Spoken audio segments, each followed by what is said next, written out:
হামলার প্রতিবাদে বিক্ষোভ পূর্ব সমাবেশের পূর্বে আমাদের মাঝে উপস্থিত আছেন ইসলামী ঐক্যজোটের সম্মানিত সিনিয়র ভাইস চেয়ারম্যান জনাব বীর মুক্তিযোদ্ধা জনাব শওকত আলীম।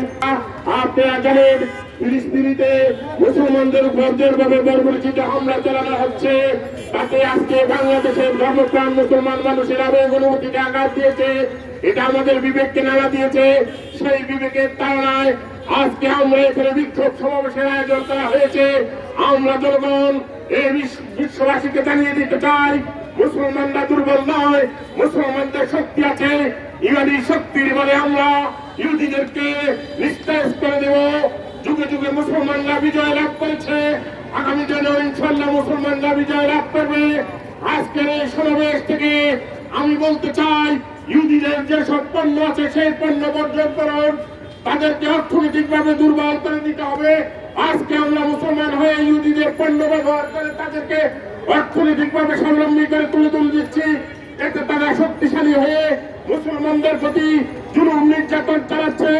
প্রিয় ভাইরা, আমি আজকে বাংলাদেশ যুব মুসলিম সমাজের উদ্যোগে যে বিক্ষোভ সমাবেশের আয়োজন করেছে তার জন্য সংগঠনের সম্মানিত সভাপতি জনাব মোহাম্মদ মাসুদ মোর্শেদকে ধন্যবাদ জানিয়ে আমি আমার বক্তব্য শেষ করছি।